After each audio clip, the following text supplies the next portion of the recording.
안녕하세요. 거지근성 남자친구 어머님 때문에 파혼한 여성입니다.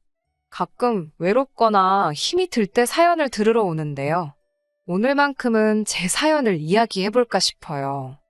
처음 남자친구를 알게 된 건 2년 전 가을이었습니다. 당시 저는 대학가에서 포장마차 분위기가 나는 작은 횟집을 운영하고 있었어요. 20대의 아가씨가 웬 횟집이냐 의아하실 수도 있는데 사실 저희 집은 경제적으로 한순간도 넉넉한 적이 없었습니다. 부모님께서 결혼하시던 때 친가와 외가 그 어느 쪽에서도 도움을 받지 못하셨다고요. 게다가 어머니께선 선천적으로 몸이 약하셨던 탓에 경제활동은 오롯이 저희 아버지의 몫이었습니다. 사정이 그렇다 보니 늘 저희 집은 경제적으로 빠듯했고, 그나마 제가 중학교 졸업을 앞두었을 때 처음으로 저희는 반지하 월세에서 지상 빌라의 전세집으로 이사를 갔어요. 솔직히 저라도 공부를 잘해서 의사나 판검사라도 될 수 있었다면, 그래서 부모님을 가난에서 벗어나게 할 수 있었다면 좋았겠지만, 저는 그렇게 특출난 학생은 아니었습니다. 노력을 안 해본 건 아니지만, 제 상태는 누구보다 제 자신이 잘 알았지요. 이대로 대학에 간다고 한들 부모님 돈이나 까먹지 않겠나 싶어서 안 가겠다고 고집을 피웠어요. 하지만 부모님께선 절대로 안 된다고 무슨 수를 써서라도 제 대학 등록금은 내주실 테니 무조건 가라고 그러시더라고요. 대학을 안 나오면 이 사회가 저를 사람으로도 안 봐준다면서. 그래도 운이 좋게 서울 소재의 4년제 대학은 들어가게 되었습니다. 합격의 기쁨도 잠시, 바로 등록금 걱정이 되더군요. 부모님께선 걱정 말라 호언장담을 하셨지만 불안하고 괜히 죄송스럽고 그런 제 마음을 눈치채셨는지 부모님께서 저를 불러 통장 하나를 건네주셨습니다.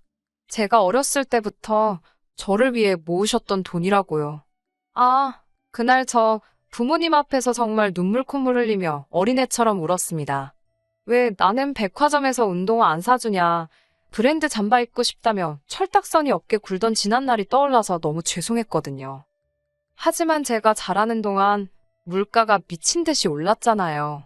아버지가 모아주신 돈은 4년의 대학 생활을 충당하기엔 부족했습니다.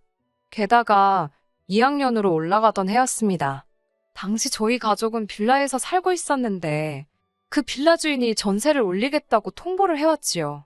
그 돈을 내지 못하면 찾아보나마나 지하 외에는 선택권이 없었습니다. 저나 아버지는 괜찮았지만 문제는 어머니셨어요. 앞서 말씀드린 바와 같이 저희 어머니는 건강이 매우 안 좋으셨거든요. 폐가 다른 사람들의 80% 정도밖에 역할을 해내지 못한다는 의사의 소견도 있었고, 저는 고민 끝에 아버지께서 저에게 주신 돈을 다시 돌려드렸습니다. 아버지는 괜찮다고 어떻게든 당신이 돈을 구해오겠다 하셨지만 직장에서도 잘린 애만의 소리가 나오는 상황인 걸 알고 있던 저로서는 그런 아버지를 믿고 알아서 하시라고 내버려 둘 순 없었어요. 통장을 돌려드린 뒤 처음에는 학교를 그만두려고 했습니다. 제가 무슨 공부에 큰 뜻이 있는 것도 아닌데, 하지만 나중에라도 부모님께서 제가 학교를 때려친 걸 아시면 얼마나 스스로를 탓하시진 않을지 걱정이 되더라고요. 고민 끝에 저는 일단 휴학 신청을 하고 학교 앞 횟집에서 아르바이트를 시작했습니다. 횟집에서 아르바이트를 시작할 때만 하더라도 몸에 뜨는 기술이나 그런 거에 대단한 뜻이 있던 건 아니고 그곳이 가장 빨리 일을 시작할 수 있었고 시급도 다른 곳보다 나쁘지 않았기 때문이에요. 하루에 8시간 이상 웬만한 회사원들보다 더 오래 일하면서 많은 걸 배웠습니다. 솔직히 저희 교수님이 들으시면 뭐라 하실지 모르겠지만 강의실에서 듣는 강의보다 훨씬 유용한 피가 되고 살이 되는 삶의 지혜까지 배우는 듯 했어요. 그렇게 2년을 휴학하면서 돈을 모았습니다. 일단 돈을 벌기 시작하니까 돈 욕심이 생기더라고요. 처음에는 등록금을 벌어야겠다는 생각이었는데 돈이 모이고 모여서 목돈이 되니 학교를 가는 게 맞나 싶었지요. 그런 와중에 어머니께 제가 학교를 가지 않고 횟집에서 돈을 벌고 있었다는 사실을 들키고 말았습니다. 매번 딸 옷에서 비린내가 가시질 않으니 어머니께서 며칠 저를 따라다니셨던 모양이더라고요. 어머니께선 이 모든 게 당신 때문인 것 같다고 앞으로 어떡하려고 그러냐며 아버지께서도 당신이 그 돈을 받아 쓰는 게 아니었다며 한바탕 난리가 났었어요. 저는 에라 모르겠다는 심정으로 이렇게 된 거 저를 한번 믿어달라 했습니다. 반드시 성공해 보이겠다고요. 한바탕 실랑이 끝에 어머니께서 알겠다고 대신 앞으로는 무엇을 하든 꼭 당신들한테 이야기를 하고 하라고 그러셨지요. 그리고 저는 막연히 생각만 했던 계획을 행동으로 옮기게 되었습니다. 그건 바로 제 횟집을 여는 거였어요. 사실 어머니께 들키기 며칠 전 제가 일하던 횟집 사장님으로부터 가족들하고 이민을 가게 되어서 가게를 내놓았다는 소리를 들었거든요. 사장님께선 자리도 어느 정도 잡혔는데 권리금 몇 푼 받고 넘기려니 속이 쓰리시다며 농담반 진담반처럼 저한테 가게를 사라고 하셨었지요. 솔직히 그때만 해도 가게를 열게 되면 더 이상은 부모님을 속일 수가 없을 거란 생각과 동시에 그렇다고 부모님을 설득할 자신도 없어서 아예 엄두도 내지 못하고 있었거든요. 하지만 이제 부모님도 다 아시겠다. 그 가게를 사야겠다 싶었지요. 그렇게 저는 제 가게를 갖게 되었고 일은 제가 생각한 것 이상으로 잘 풀리기 시작했어요. 이미 제가 오랫동안 아르바이트를 했던 덕분에 손님도 주인이 아저씨에서 저로 바뀐 거에 대해 크게 거부감이 없는 눈치였습니다. 다만 제가 아무래도 생선을 고르는 눈이라던가 회 뜨는 기술 같은 건 주인 아저씨만 못했으니까 제 스스로 자신이 없었네요. 그래서 더 열심히 일했습니다. 매일매일 새벽같이 직접 수산시장을 다녔고 작은 것 하나도 직접 해결하려고 노력했어요. 쉽지 않았지만 그 덕에 이 자리까지 올 수 있었다고 생각하고 지금도 전혀 후회하지 않아요. 그렇게 횟집을 5년 넘게 운영했습니다. 성실하게 노력한 덕분인지 횟집 자체는 완전히 자리를 잡았어요. 하지만 별의별 일은 계속해서 일어나더군요. 술 먹고 시비가 붙는 사람들도 있고 서비스 달라고 들어눕는 사람도 있었고 심지어 먹고 돈을 안 내고 가는 사람도 있었어요. 남자친구와 처음 알게 되었던 그날도 쉬운 날은 아니었습니다. 서로 다른 테이블에 앉아있던 손님들끼리 싸움이 붙었거든요.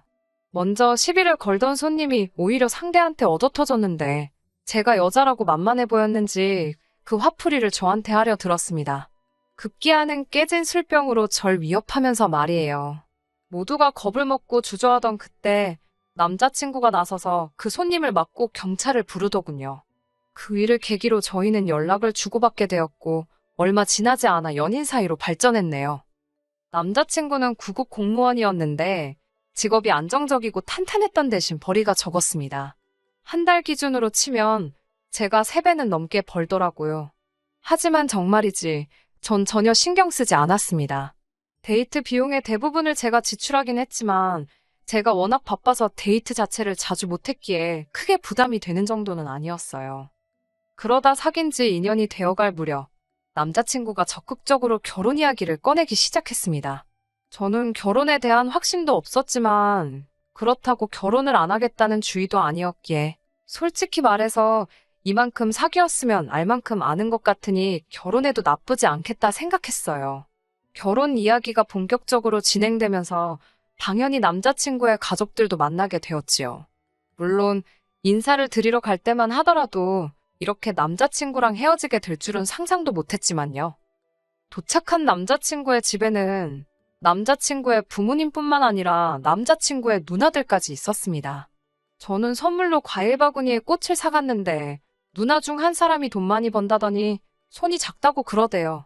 남자친구가 저희 집에 인사 올 때 가져온 것과 똑같이 들고 온 건데 알고나 하는 소린가 싶었지만 그냥 그러냐고 웃어 넘겼습니다. 말이 나와서 말인데 어머님이 3시까지 오라고 하셨거든요.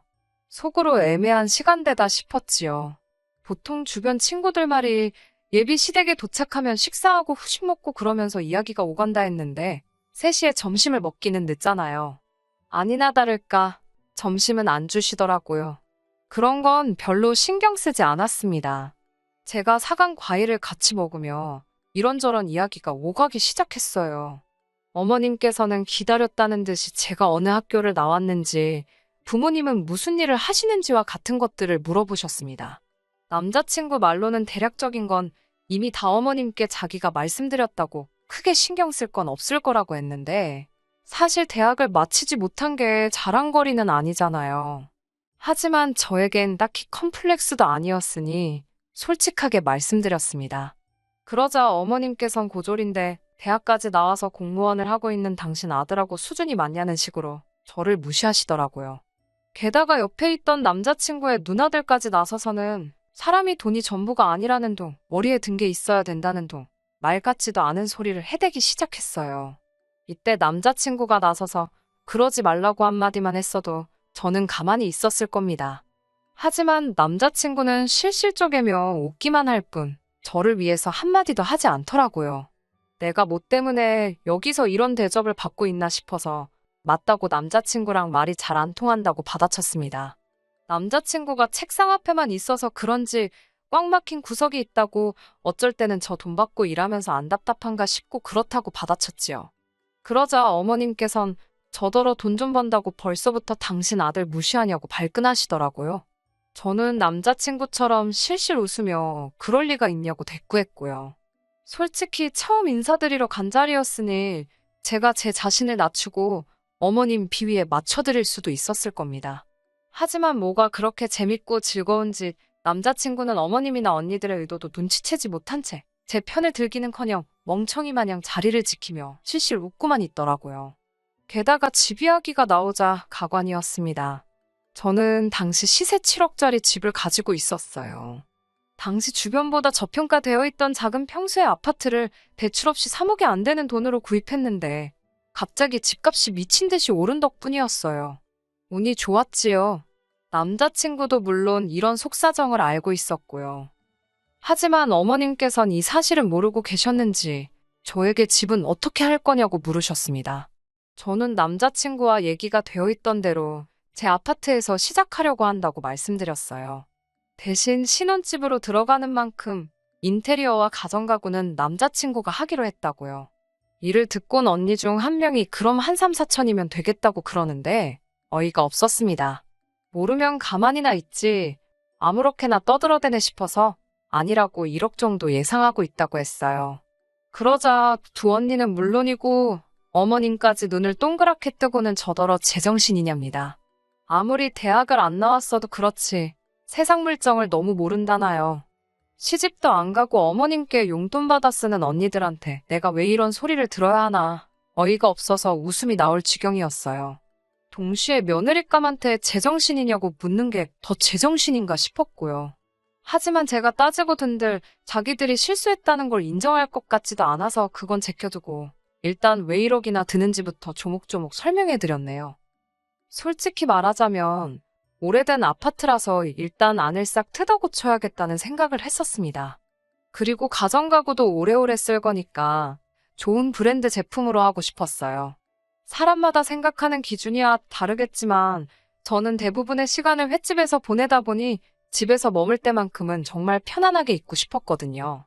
남자친구도 자기가 모아둔 돈도 꽤 있고 어머님이 보태주실 거라서 1억은 거뜬하다 했기 때문에 어머님이 그렇게 놀라실 줄은 몰랐다고 말씀드렸지요. 어머님께서는 저와 남자친구를 번갈아가며 몇 초 동안 바라보시더니 알겠다고 하셨습니다. 대신 아파트 명의를 제 명의에서 공동 명의로 바꾸라고 하시더군요. 황당한 어머님의 말씀에 그건 곤란하다고 했습니다. 1억이 작은 돈은 아니지만 아파트 값에 비하면 반의 반도 안 되지 않냐고 계산이 안 맞는다고 했지요. 그러자 어머님께선 그럼 당신이 미쳤다고 제 집에 1억을 쳐바르냐입니다. 또다시 이어진 어머님의 수준 낮은 언행의 진저리가 나더군요.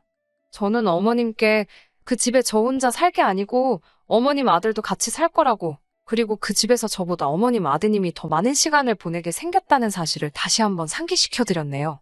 그제서야 언니들도 뭐라 반박을 못하겠는지 입은 뻥끗하지도 않고 그저 사나운 눈초리로 절 째려보고만 있더라고요. 확신컨대 남자친구도 그런 언니들의 반응을 봤고요. 하지만 이번에도 남자친구는 사람들 눈치만 이리저리 살펴올 뿐 똑바로 말 한마디도 하지를 못하더군요. 어머님과 언니들 그리고 제 사이에서 신경전이 이어지는 동안 남자친구가 하는 일이라곤 고작 실실 웃거나 눈치를 살피는 게 전부였습니다. 그러다 기껏 생각해낸 소리가 제가 효녀라는 이야기였어요. 다짜고짜 어머님께 그래도 제가 참 효녀랍니다. 매달 돈 벌면 제일 먼저 부모님한테 용돈으로 200만 원씩 보내드린다고요. 뭐 한다고 쓸데없이 그런 소리를 하나 싶어서 저도 모르게 한숨이 나오더군요. 남자친구의 이야기를 가만히 듣고 계시던 어머님께선 그러면 결혼해서도 계속 그렇게 친정에 돈을 가져다 줄 생각이냐고 저에게 물으셨습니다. 저는 조금도 주저하지 않고 그럴 거라고 했어요. 어머님이 제 대답을 마음에 들어하지 않으실 거란 건 예상했지만 그렇다고 거짓말을 하고 싶지는 않았지요.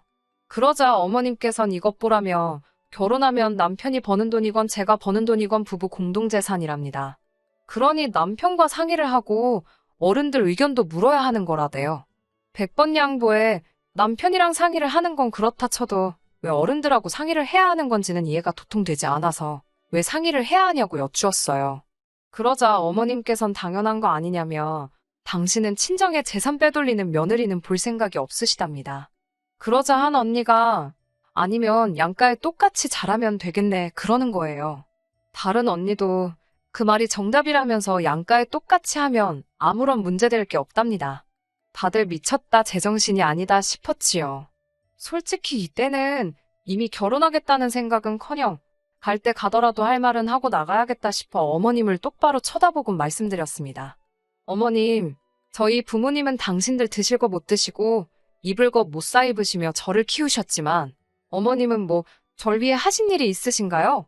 악말로 저 잘하는 동안 1,000원 한 장 보태신 게 없지 않냐고. 효도를 받고 싶으시면 어머님이 공들여 키운 자식들한테 받으시면 될 것 같다고 했습니다. 어머님의 얼굴은 점점 울그락불그락 변해갔고 이번만큼은 남자친구도 상황이 잘못되어 간다는 걸 눈치챘는지 절 잡아 끌어서 집 밖으로 나가더군요. 제가 왜 이러냐고 이 손 놓으라고 남자친구 손을 뿌리치니 남자친구가 저더러 너야말로 왜 그러냐입니다. 결혼 안 할 거냐고 적당히 대충 맞춰드리면 되지. 왜 그렇게 다 따박따박 말대꾸를 하냐고요. 어이가 없어서 뭘 대충 맞춰드리냐고 그러다가 내가 지키지도 못할 말에 대답해서 코 깨일 일 있냐고 보아하니 당신 어머님 내 약벌이랑 그런 걸로 후려치기 하실 심산이신가 본데 어림없다 했습니다. 그러자 남자친구도 무슨 말을 그렇게 하냐면서 저더러 돈 좀 잘 번다고 유세 부리지 말라대요. 어이가 없어서 저는 남자친구더러 가서 당신 식구들한테 없는 티 좀 내지 말라고 그러라고 거지도 아니고 왜 남의 재산에 맘대로 숟가락을 얹으려 하는지 이해가 안 된다 했습니다.